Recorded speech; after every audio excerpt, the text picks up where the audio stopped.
Welcome back to the Weekly YouTube channel. I'm your host, Owen, and today we're going to be breaking down what Brandon Beane said addressing the media when it comes to what wide receivers he's going to be targeting in the 2024 NFL Draft. I saw this yesterday on Sunday. The Joe Marino, who does the, I think that's his at the Joe Marino, who does the Locked On Bills podcast and talks on WGR all the time in the local area, he posted saying that Brandon Beane mentioned that he had four categories of four kind of criteria he was looking at for wide receivers in the 2024 NFL Draft. And I just wanted to break those down, and I went and filled the different wide receivers that filled those categories, and then found which ones matched the most. And the wide receivers I used for this are both the ones that I graded to be available where the Bills pick in the late first and late second, as well as ones that have been floated around in mock drafts of different people talking about who they want to see us drafted to. So you'll see a lot of guys there that I have personal first-round grades on, but maybe you haven't heard mentioned a lot. You also will be missing guys like Ricky Pearsall, who I haven't really seen a lot in mock drafts, and I also don't have the highest grade on, so you're going to be missing some of those guys as well, but I think this is going to be the most concise list of guys who are going to be available for the Bills there and who fits in these categories. I'll spare you the long-winded conversation. I just I tried recording this video once before this, and it ended up being 20 minutes long because I tried to break it down too much. So I'm just going to go through. I'm going to give you the results of this after I detail out the different categories, and I'll explain to you why each of these five players finished in the top five. So the four categories are: they have to be smart and versatile, that the Bills are going to value them based on the more they can do for the offense, that asking does their skill set offset what is already on the roster, and he specifically mentioned hands and run after catch ability. So with all that being said, there are five receivers that finished in my top five, four of which tied for second, one of which tied for first. So let's break down the ones in second.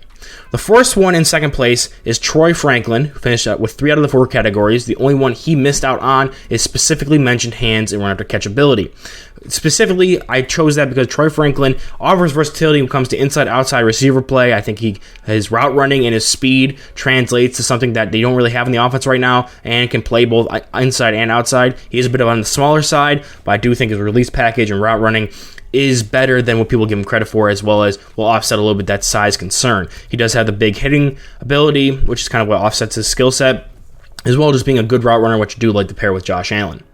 The second player is Ladd McConkey, who missed out on having the skill set offset what they already have on the roster. Ladd McConkey I really like, and I feel like would be my pick if I was going to pick any receiver in the first round of 28, just because I feel like he provides this offense exactly what Stephon Diggs provided for when he was in his prime, when he first got here and helped Josh make that leap.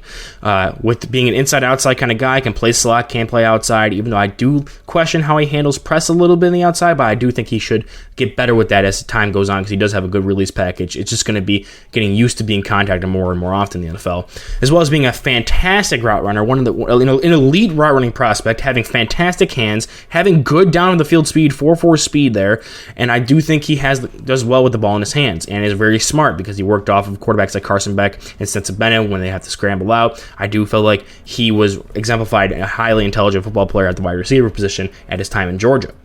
So I think he's probably my favorite, but he did only match 3 out of the 4 because he doesn't offset what they have currently in the skill set in the wide receiver room. The third receiver who tied for second is Xavier Worthy.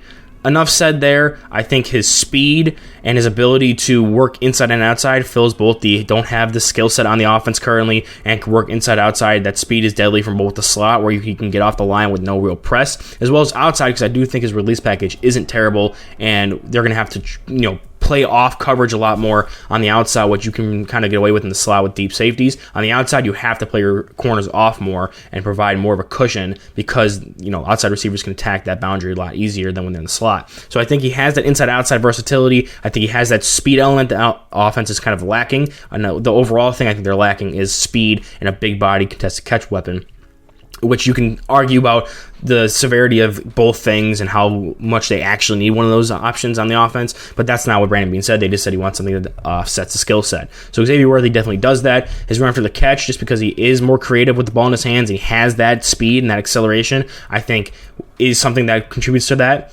I don't think his hands are particularly fantastic because I think he struggles when it comes to with contact and kind of contested catch situations, not even like big time mossing guys, like even when he's in kind of tight coverage, he still struggles with contact there. So I don't like his hands all that much, but I do think his run after the catch is good. The part he missed out on when it came to which category was going to be value based on more than they can do, because I do think Xavier Worthy is kind of a one-note receiver right now. He's speed to win, and that's about it. I don't really see him being a blocker out there. I don't really see him working different kinds of levels of the field more really consistently. Like I said, he struggles when the field tightens and he has to deal with more tight coverage and more contested catches. I just don't like his hands all that well. So I do think he is going to struggle when it comes to the NFL immediately, because he's going to have one thing that wins, and if they take that one thing away, he doesn't really offer much else to you as a receiver at this moment in time. And then the fourth person who tied for second with 3 out of 4 categories matched is Johnny Wilson, the big receiver out of Florida State. What I think he adds there for you is he is definitely a versatile piece. He's humongous. You can use him both as an outside receiver, X kind of guy, inside slot, big slot receiver, or like an inside the box pseudo tight end wing blocker. And he also runs well with the ball in his hands, running after the catch. I wouldn't say it's his best trait, which is why I didn't put him down as specifically mentioned hands, run after the catch ability, because he's not fantastic with run after the catch, but he is atrocious with his hands. Like, there's some really bad drops on film, and that can get better, that can also not get better, but I couldn't justify putting him in that category, making him a 4 out of 4, even though I do like some of his run after catch, because he can just bully guys with his size, especially in the smaller DBs. It doesn't offset how bad his hands were on tape in college, so he missed out on that category. And then the one final receiver that matched 4 out of 4 categories for this, that I think, outside of Ladd McConkey, if I'm looking at the criteria the Bills listed compared to the grades I have in these players, is the only other player on this list I have a first-round grade on that I actually be comfortable going at 28th overall for them, is Xavier Legette. 6'2" plus, runs in the low 4.4s, high 4.3s, and even though he only had 1 year of production, it's only because he really was given that 1 year opportunity. He provides something your offense doesn't have, both as a big body and as a speed threat down the field, stretching the field. He is versatile both inside and outside, as well as I think his route running is very underrated, and I think he can hit all 3 levels of the field really well, as well as being a good run for the catch guy. So I think he hits every single box that the Bills laid out here. He checks every single one.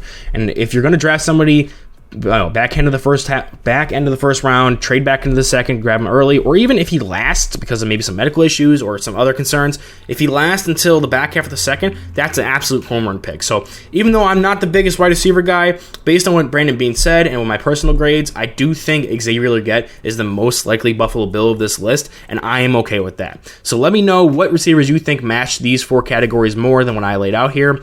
I did have like 8 other guys on this list that matched like 1 out of 4 or 2 out of 4.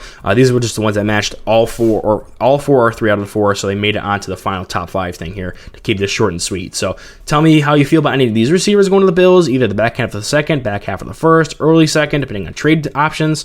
And tell me if there's any receivers you think match these better than the guys I laid out here.